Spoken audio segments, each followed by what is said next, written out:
بسم اللہ الرحمن الرحیم رب اشرح لی صدری ویسر لی امری واحلل عقدۃ من لسانی یفقہوا قولی۔ عزیز طلبہ، آج کا لیکچر آپ کی سال اول کی اردو کی کتاب سرمایہ اردو کے حصہ نثر سے ہے، اور آج کا سبق ہے ادیب کی عزت، جس کے مصنف ہیں پریم چند۔ تو اس طرح میں پہلے بھی کہتا ہوں کہ کسی بھی مصنف کی تصنیف کو سمجھنے کے لیے یہ ضروری ہے کہ اس مصنف کے خیالات اور سوچ کو جانا جائے، اور اس کے اسلوب بیاں یا انداز تحریر کے بارے میں آپ کو پتہ ہو کہ جب بھی آپ تشریح کریں تو تشریح شروع ہی مصنف کے انداز بیان یا انداز تحریر سے شروع کرنا ہے۔ تو تھوڑا کچھ سطریں پریم چند کے انداز تحریر کے بارے میں۔ پریم چند کا اصل نام دنپت رائے ہے۔ دنپت رائے انہوں نے ایک ہندو تھے، لیکن اس کے باوجود عربی اور فارسی زبانوں کی تعلیم انہوں نے حاصل کی۔ تو پریم چند جو ہیں اردو کے اولین افسانہ نگار ہیں، گو کہ انہوں نے بہت سے ناول بھی لکھے اور مقبول بھی ہوئے، لیکن ان کی اصل شہرت ان کے افسانوں سے ہوئی ہے۔ ان کے افسانوں میں چھوٹے اور متوسط طبقے کے مسائل اور حب الوطنی کے موضوعات آپ کو ملتے ہیں۔ گہرے مشاہدے کی بنیاد پر دیہاتی ماحول کی کامیاب اور خوبصورت عکاسی وہ کرتے ہیں، اور یہی چیز نے ان کے فن کو جلا بخشی ہے۔ ان کے کچھ مشہور ناول ہیں، جس میں نرملا، میدان عمل، مزار حسن اور گودان یہ بہت مشہور ہیں، لیکن ان کے جو شہرت کا سبب وہ ان کے افسانے ہیں۔ ان کے افسانوں میں پریم پچیسی، پریم بتیسی، واردات اور زادرہ کے مجموعے بہت مشہور ہیں۔ ان کے اسلوب کی بات کی جائے، پریم چند دنپت رائے کی کہ اسلوب کے بات کی اسلوب بیاں کے بارے میں بات کی جائے تو ان کے اسلوب میں سادگی ہے، لیکن سادگی کے باوجود ایک دلکشی بھی نظر آتی ہے۔ کردار نگاری اور مکالمہ نویسی میں بھی انہوں نے مہارت حاصل کی ہے، اور اس کا ثبوت اپنے افسانوں میں دیا ہے۔ انہیں زبان پر خوب دسترس حاصل ہے۔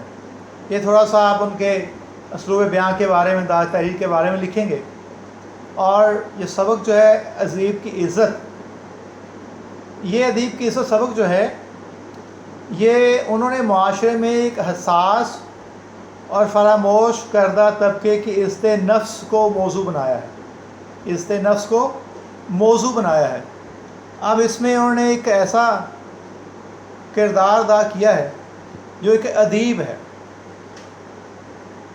ادیب بہت حساس ہوتا ہے، اور یہ معاشرہ اس کو زیادہ توجہ نہیں دیتا، فراموش کر دیتا ہے۔ تو اسی کے بارے میں پریم چند نے لکھا ہے۔ لکھتے ہیں، صبح کے وقت حضرت قمر نے 20 دفعہ ابالی ہوئی چائے کا پیالہ تیار کیا اور بغیر چینی اور دودھ کے پی گئے۔ یہی ان کا ناشتہ تھا۔ دودھ اور چینی ان کے نزدیک ایک ضروریات زندگی میں نہ تھی۔ گھر میں گئے ضرور کہ بیوی کو جگا کر پیسے مانگیں، پر اسے پھٹے میلے لحاف میں سوتے دیکھ کر جگانے کو جی نہ چاہا۔ سوچا شاید مارے سردی کے رات بھر نیند نہ آئی ہوگی، اس وقت جا کر آنکھ لگی ہے۔ کچی نیند جگا دینا مناسب نہ تھا، چپکے سے لوٹ گئے۔ تو کیسا خوبصورت انداز ہے لکھنے کا کہ کردار کی حالت کو خوبصورت طریقے سے بیان کیا ہے، اس کی غربت کو بیان کیا ہے۔ اس میں یہ نہیں لکھا کہ وہ انتہائی حضرت کمر انتہائی غریب تھا یا اس کے پاس گھر چلانے کے لیے کوئی خاص انکم نہ تھی، بلکہ ایسا لکھا ہے کہ صبح کے وقت حضرت کمر نے 20 دفعہ ابالی ہوئی چائے کا پیالہ تیار کیا اور بغیر چینی اور دودھ کے پی گئے۔ چائے جو ہے اس میں پانی کے علاوہ پتی ڈالتے ہیں، دودھ اور چینی ہے، تب چائے کا ذائقہ بنتا ہے۔ اب یہ غربت کے مارے نہ دودھ ہے اور نہ چینی ہے، صرف پتی ڈال کے بار بار اس کو ابال کر وہی پی لیا، تو یہ انتہائی غربت کو شو کرتا ہے۔ لیکن شاعر نے بڑے خوبصورت انداز سے غربت نہیں کہا، اس کو اس طرح انداز سے بیان کیا ہے، اور پھر کہا یہی ان کا ناشتہ تھا، یعنی غربت انتہا کی تھی، انتہائی تنگ حالات میں حضرت قمر زندگی گزار رہے ہیں، اور کہہ رہے ہیں کہ دودھ اور چینی ان کے نزدیک ضرورت زندگی میں نہ تھی۔ غریب آدمی اپنی خواہشوں کو مارتا ہے اور مختلف طریقوں سے اپنے دل کو تسلیاں دیتا ہے، تو یہ بھی اپنے دل کو تسلی دے رہے ہیں کہ دودھ اور چینی کے ضروریات زندگی میں تو نہیں ہے، ضروری تو نہیں کہ یہ استعمال کی جائیں۔ گھر میں گئے ضرور کہ بیوی کو جگا کر پیسے مانگیں، پر اسے پھٹے میلے لحاف میں سوتے دیکھ کر، اب دوبارہ سے انتہائی غربت بیان کی ہے کہ ان کی بیوی میلے پھٹے لحاف میں سو رہی ہے۔ لیکن غریب آدمی حساس بھی ہوتا ہے، تو ادیب چونکہ ایک بہت ہی حساس ہے، حساس کردار ہے معاشرے کا، تو وہ لکھ رہے ہیں کہ بیوی کو جگایا نہیں بلکہ پھٹے میلے لحاف میں سوتے دیکھ کر جگانے کو جینا چاہا، سوچا شاید مارے سردی کے رات بھر نیند نہ آئی ہوگی۔ تو یہ حساسیت ہے کہ دوسروں کا خیال بھی کرتے ہیں کہ اتنی سردی میں رات نیند نہیں آئے گی، سخت سردی میں شاید ابھی جا کر آنکھ لگی ہے، کچی نیند جگانا مناسب نہ تھا، چپکے سے لوٹ گئے، اس کی نیند خراب نہ ہو، نیند پوری ہو جائے۔ چائے پی کر انہوں نے قلم دوا سنبھالی اور وہ کتاب لکھنے میں محو ہو گئے جو ان کے خیال میں اس صدی کی بہترین تصنیف ہوگی۔ امید کا دامن ہاتھ سے نہیں چھوڑنا چاہیے، زندگی امید کے سہارے ہی آگے بڑھتی ہے۔ تو شاعر کو بھی ایک امید ہے کہ جون سی کتاب وہ کافی عرصے سے لکھ رہے ہیں اور لکھتے جا رہے ہیں، اس کو لکھنا چھوڑتے نہیں اپنے تنگ حالات کی وجہ سے بھی، کیونکہ ان کو امید ہے کہ وہ کتاب جو ہے وہ اس صدی کی بہترین کتاب ہوگی، جس کی اشاعت ان کو قعر گمنامی سے نکال کر شہرت اور ناموری کے آسمان پر پہنچا دے گی۔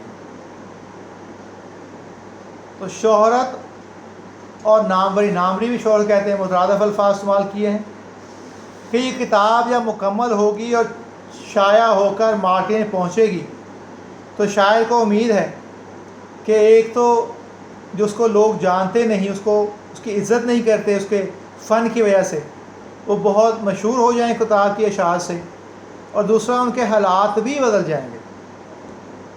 آدھ گھنٹہ کے بعد بیوی آنکھیں ملتے ہوئے آ کر بولی، چائے پی چکے؟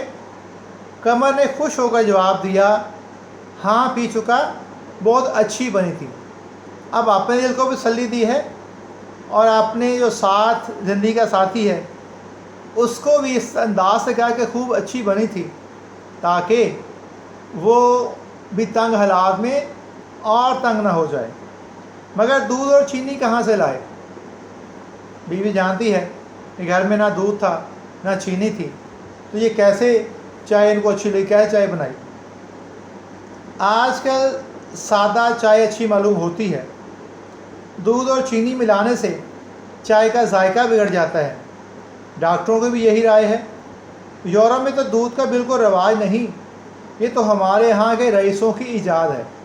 تو بہت خوبصورت انداز نے مصنف نے شاعر کے انتہائی تنگ حالات اور غربت کو بیان کیا ہے، کہ پھر وہ اپنے دل کو تسلی دے رہا ہے کہ یہ دودھ اور چینی، پہلے اس نے کہا کہ یہ ضروریات زندگی میں نہیں ہے، اور پھر کہتا ہے کہ چائے کا ذائقہ خراب کرنا ہے تو دودھ اور چینی مکس کر لو۔ پھر کہا ڈاکٹر بھی یہی کہہ رہے ہیں کہ بغیر چینی کے پینی چاہیے، دودھ بھی لازمی نہیں ڈالا جائے۔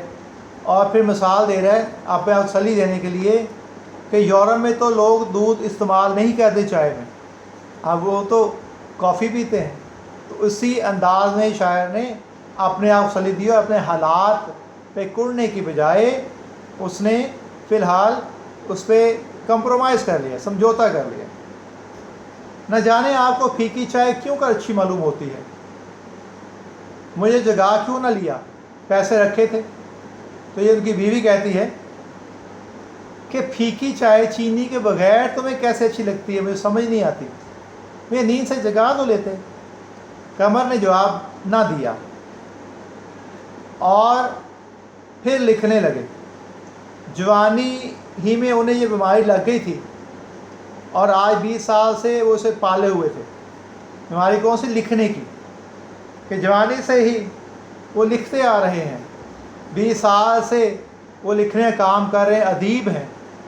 تو یہی لکھ رہا ہے مصنف پریم چند کہ جوانی سے لکھتے آ رہے ہیں، 20 سال سے یہ لکھنے کا کام کر رہے ہیں، اس بے نیازی کی شان سے جو ادیبوں کی امتیازی صفت ہے۔ انہوں نے کسب معاش کے کسی اور ذریعے طرف توجہ نہ کی، اپنے کام سے اتنی لگن ہے، اتنا پیار ہے کہ اس کام کو چھوڑا نہیں اور کسی اور کام میں ہاتھ نہیں ڈالا، کہ روزگار بہتر کرنے کے لیے، آمدن کو بہتر کرنے کے لیے کوئی اور کام شروع نہیں کیا۔ یہی امید چلی آ رہی ہے کہ لکھنے کے کام سے ہی ان کے حالات بہت بہتر ہو جائیں گے اور وہ شعور کی بلندیوں تک بھی پہنچ جائے گا۔ اس بیماری میں جسم گل گیا، صحت گل گئی اور 40 سال کی عمر ہی میں بڑھاپے نے آ کر گھیر لیا۔ مگر یہ مرض لا علاج ہے کہ ابھی عمر صرف 40 سال ہے لیکن دیکھنے میں بہت بوڑھے معلوم ہو رہے ہیں۔ تو یہ غربت ہے جو انسان کی خوشی کو کھا جاتی ہے، خوشحالی کو ختم کر دیتی ہے۔ تو آدمی غربت میں تو بہت جلدی بڑھاپے کی حدوں کو چھو لیتا ہے۔ تو یہاں لکھتا ہے مصنف کہ طلوع آفتاب سے آدھی رات تک یہ ادب کا پجاری دنیا معافیہ سے بے خبر فکر سخن میں غرق رہتا، کہ دن کا آغاز طلوع آفتاب سورج کے نکلنے سے ہوتے ہی یہ لکھنے بیٹھ جاتا اور رات تک، آدھی رات تک یہ لکھنے کا کام یہ کرتا، کتاب لکھ رہا ہے۔ اب انہیں شبہ ہونے لگا تھا کہ میرے مضامین میں کوئی خوبی، کوئی معنی ہی نہیں، اور یہ انکشاف بدرجہ غایت ہمت شکن تھا۔ جب انسان کی غربت، اس کے تنگ حالات اس پہ حاوی ہو جائیں، اس کی سوچ پہ حاوی ہو جائیں تو یہ بہت خطرناک ہیں۔ آدمی کا حوصلہ ختم ہو جاتا ہے، اس کو ایک جو ڈھارس بندی ہوتی ہے وہ ٹوٹ جاتی ہے۔ تو شاعر، یہ شاعر بھی ہے اور ادیب بھی ہے، تو اس ادیب کا جو ہے یہ کہا کہ اس پہ بھی یہ اب راز کھل گیا ہے کہ اتنے عرصے سے یہ میں کام کر رہا ہوں لیکن حالات نہیں بدل رہے، اور پھر یہ کوئی شہرت بھی نہیں ہو رہی۔ تو اب یہ انکشاف جو ہے اگر بہت زیادہ ہے تو پھر ہمت ٹوٹ جاتی ہے۔ تو یہ عمر عزیز یوں تلف ہو گئی، تو تلف ہے ضائع۔ تو انہیں یہ لگ رہا ہے کہ 20 سال سے یہ لکھنے کام کر رہا ہوں جس امید پہ، وہ امید بھر نہیں آئی۔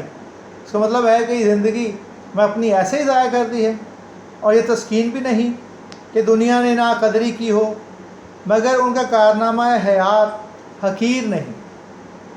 اب یہ نہیں ہے، لوگ اپنے مطلب کے لیے کبھی کبھی ان کو بلا لیتے ہیں، اپنا مطلب پورا کام نکالنے کے لیے۔ تو لکھتے ہیں کہ ضروریات زندگی گھٹتے گھٹتے زہد کی حدود کو بھی پار کر چکی تھی، کہ ایک زاہد آدمی، عابد انسان، زاہد و عابد جو ہے جس طرح کی زندگی گزارتا ہے کہ تمام آسائشیں ختم کر دیتا ہے،